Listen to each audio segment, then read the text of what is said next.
everyone. This is my first chitty chatty video, and I'm making it because I went to the beach today and I was thinking about how I was existing in that space and how scared I was to just exist and to just hang out in that space. One thing about me is that I don't shave my armpits. I shave very little of my body. I have leg hair that you can't see because I'm recording this on a laptop, but I don't do a lot of things that people who were born female at birth do.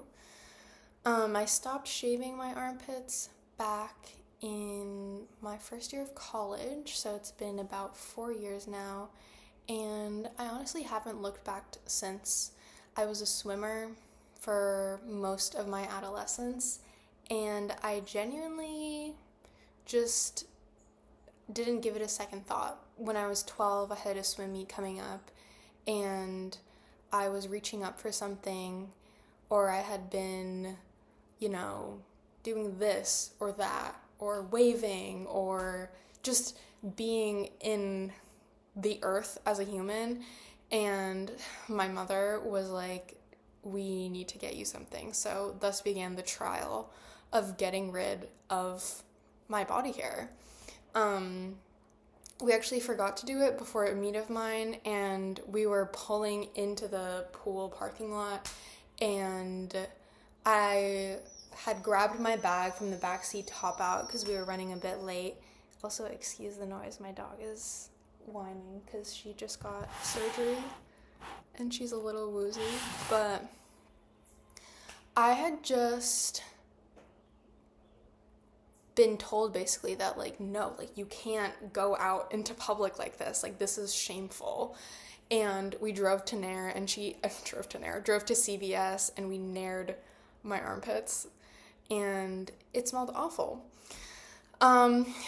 Between that and the present, I had done everything from waxing to laser to shaving, all of which were very uncomfortable. Laser was so painful that I cried every single time I did it, and it just kept ingraining this message in my brain that I can't just go and be outside or be around other people, and that I constantly in turn had to be visualizing my own body. I would be laying outside in my own backyard and look down and be hyper-fixated on every single follicle that I could lay my eyes on. It was truly, truly just demoralizing. And sitting on the beach today, I was aware of it. I was laying back like this in the sun, and I could feel hi motorcycles. I could feel the air kind of running through my armpits, and I was like, this feels crazy, but in the best way possible. I can sometimes feel the air on my leg hairs as well, and I feel bugs when they're about to bite me, and I'm just very thankful for my body hair. It feels very freeing to instead exist in a state of pleasure and exist in a state of gratefulness. I feel like that's not a word, but it just feels so freeing to just be, instead of having to hyper-focus here. I'm looking out and extending to the exterior. And this goes for so many performances of whiteness, of respectability, of obviously womanhood, being a girl, whatever that means. I just want to encourage whoever comes across this video to just abandon any idea that you have to do something, because you absolutely don't. You don't have to do anything to exist. You don't have to get home early, and you don't have to book any appointments for any beauty procedures to just exist. I think I still do this, and it's something that I want to change. Before an event, I'm like, I need to buy new makeup. I need to do my nails. I need to buy a dress and heels and all this other bullshit. And as soon as I come home, I take it all off because it feels like a costume. It's not me. And every time I shed a small piece of this, when I wore dress pants and a little vest at my college graduation instead of a dress, when I stopped shaving my armpits the first time I went on a family beach day, it feels like these little pieces of like victory for myself, where I'm like, oh, I don't have to do this. And it may not be always a moment of love, but it's a moment of I am enough just existing here the way that I am. I don't have to hide any parts of myself. Like, hair is growing there for a reason. Hair keeps my armpits not itchy. Hair keeps my legs less bug bited. And it also, fun fact, acts kind of as creep repellent, because these beauty standards are pedophilic. I don't like trotting out that talking point to many people because it doesn't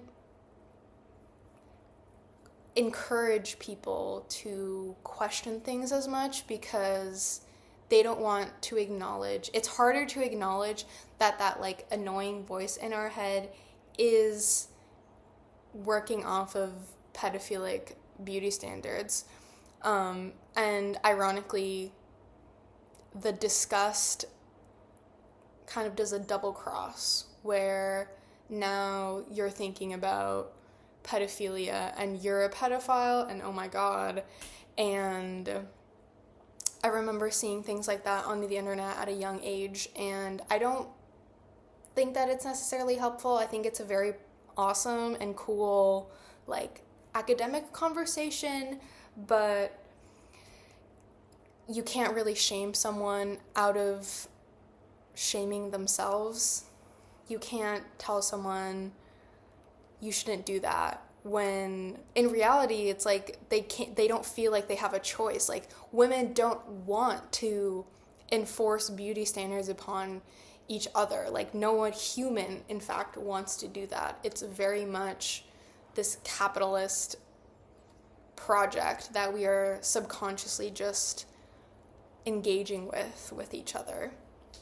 I just wanted to come on here and say that, because I feel like the same lessons apply for so many other things when I reflect back upon boyfriends or situationships that have ended, or other things in my life, relationships with family members that have had their tops and turns, even with people that I love dearly, like to this day, with my partner and my childhood best friend.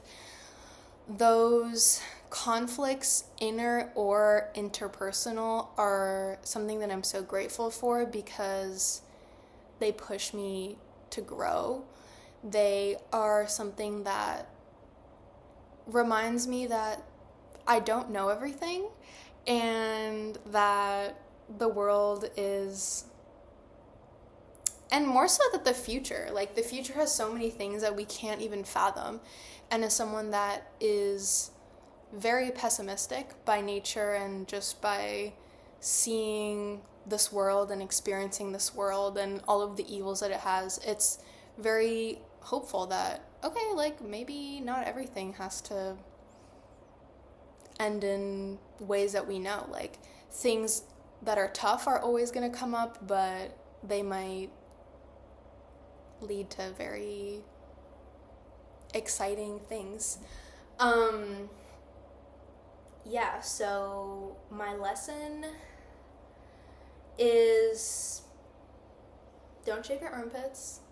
If maybe you don't want to, try it out day by day, see what happens.